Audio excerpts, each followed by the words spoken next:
आधार card बनवा लिया आपने? जबरदस्ती इनकम टैक्स के लिए तो हाँ, जबरदस्ती बनवाया। हाँ, क्या करें। तो इनकम टैक्स भरना था आपको, तो चोरी कर लेते इनकम टैक्स। नहीं, ऐसे थोड़ी होता है। नहीं करते तो है लोग। हम तो सबको कह रहे हैं कि आप खुशी से टैक्स भरो ताकि स्कूल में बच्चों के लिए अंडे के लिए पैसे रहे।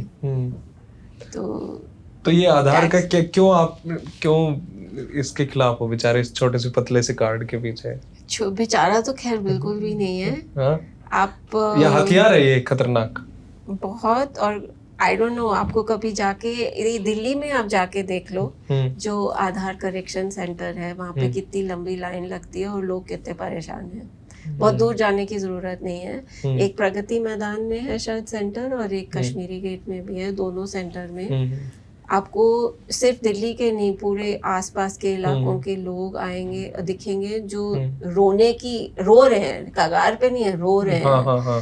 हाँ, तो मेरे ख्याल से आधार जब लाया गया, सरकारी सेवाओं को विस्तृत करने का एक सहारा टाइप्स नहीं, वो झूठ था मेरे हिसाब से। वो एक मुखौटा था। और एक्चुअली उनको ये चाहिए था कि सबको एनरोल करें, और फिर ये लंबी कहानी है। अच्छा, शॉर्ट में आप बता दें। हाँ, एक दो उसमें जैसे आपने चैप्टर लिखे ना, इसमें वैसे करके। तो देखिए, अगर अभी जैसे हमारी लाइफ, मतलब पहले जो हमारी लाइफ थी, उसमें मेरा एम्प्लॉयमेंट रिकॉर्ड IIT दिल्ली के पास है, ठीक है। मेरा बैंकिंग इंफॉर्मेशन SBI के पास है। मेरी क्या मैं पिक्चर देखती हूँ नेटफ्लिक्स या प्राइम पे, वो मेरे उस अकाउंट में है।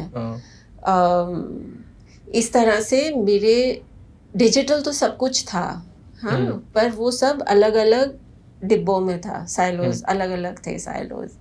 अब ये आधार से ये क्या करना चाह रहे थे कि हर एक उस साइलो में ये एक यूनिक नंबर अगर जुड़ जाए तो वो इस नंबर से मेरी पूरी जिंदगी का डेटा खींच सकते हैं। तो मतलब वो अलग अलग साइलो के बीच वो एक ब्रिज बना रहे हैं, ताकि वो मेरी पूरी जिंदगी, मतलब रितिका क्या खाती है, क्या देखती है, उसका इनकम टैक्स कितना आ रहा है, जा रहा है, उसका हेल्थ रिकॉर्ड IIT में जो है वो क्या है, ताकि आप एक पूरा मेरी जिंदगी को अपने सर्वेलेंस भी और डेटा माइनिंग भी। आप ये भी चाह रहे हैं कि अच्छा, अगर रितिका रोज रात को रेड मीट ऑर्डर कर रही है, तो हो सकता है वो वाली जानकारी हेल्थ इंश्योरेंस कंपनी के बड़ी काम की है कि एक तो वो काम जो करती है वो सारा टाइम डेस्क पे बैठने वाला काम है, रात को वो रेड मीट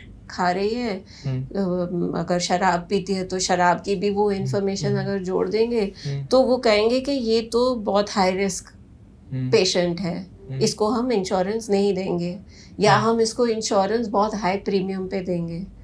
हाँ, so that kind of data mining becomes possible कि आप कहीं से आप एक चीज ले लो, दूसरी जगह से आप कुछ और ले लो। अच्छा, रितिका YouTube पे क्या वीडियो देखती है, या कितने व्यूज आए, नहीं, क्या देखती है, अच्छा, उस हिसाब से उनको समझ आएगा कि उसको कपड़ों की ऐड भेजें या उसको किताबों की ऐड दिखाएं। हाँ, तो वो आपके बिहेवियर को भी मैनिपुलेट कर सकते हैं। हाँ, तो इस तरह से ये आधार एक एनेबलर है। सर्वेलेंस तो सरकार की तरफ से, और इधर से जो कंपनी का उद्धार, इसलिए उस किताब का टाइटल है आधार से किसका उद्धार। हमें कहा गया कि गरीबों का उद्धार होगा, एक्चुअली उनका तो बहुत बड़ा नुकसान हो रहा है, और उद्धार एक्चुअली इन कंपनियों का है।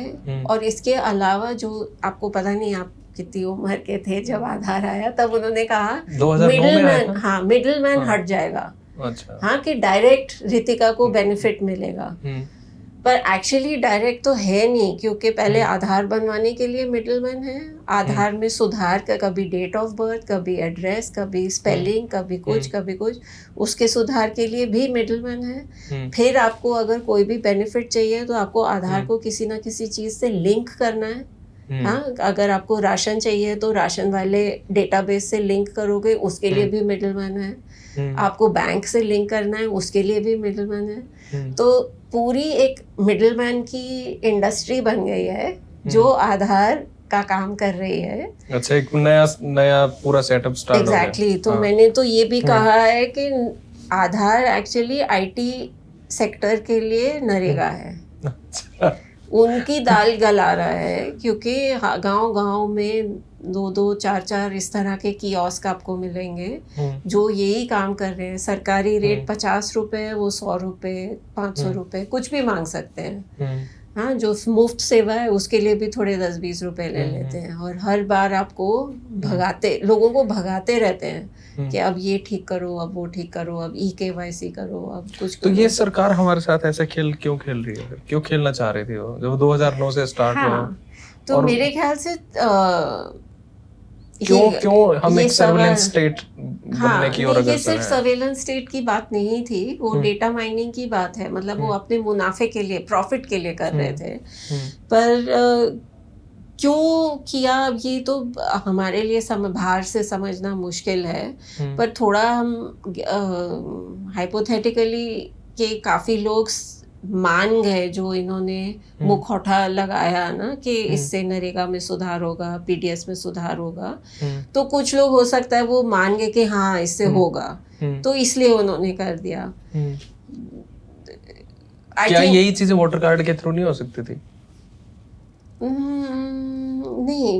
नहीं, आई थिंक आधार का मकसद था ही नहीं। अच्छा। लोगों का मदद करना। हाँ, उनका मकसद मेरे ख्याल से हमेशा ये था कि ये हमें डेटा माइनिंग में काम आएगा। हाँ, और अब अगर आप किसी को गांव में जाके बोलो कि मैं तुम्हें कार्ड दे रहा हूँ और तुम लाइन में लग जाओ, तो लोग पूछेंगे कि इस कार्ड से मुझे क्या मिलेगा। अब आधार से तो कुछ नहीं मिलता, तो वो बोलेंगे हम लाइन में क्यों लगे। तो फिर आपको ये उनके साथ छल करना पड़ा, उनको डराना पड़ा कि अगर ये नहीं कराओगे अभी तो तुम्हारा ये रुक जाएगा, राशन रुक जाएगा, नरेगा रुक जाएगा, मध्याह्न भोजन नहीं मिलेगा, ये नहीं मिलेगा, वो नहीं मिलेगा। तो लोग घबरा, हाँ, मोबाइल के लिए, हाँ, तो लोग घबरा गए। उनको लगा चलो मुफ्त में बन रहा है, कि अगर कल वाकई ये लोग कुछ बंद कर दें तो कम से कम मेरे पास आधार होना चाहिए। तो इसलिए लोग लाइन में लग गए। अच्छा। तो ये मुखौटा इसलिए मैं कह रही हूँ ताकि उनको, लोगों को डरा। अब जो गरीब है, जिसके लिए वो राशन जरूरी है, नरेगा की मजदूरी जरूरी है, वो रिस्क क्यों लेंगे ना। उनको तो गांव में लग रहा है कैंप, तो वो लग गए लाइन में। हाँ, ये तो है। वो वैसे भी देश के बहुत से ऐसे लोग हैं जिनको बेचारों नहीं पता होता बहुत सारी चीजें। हाँ।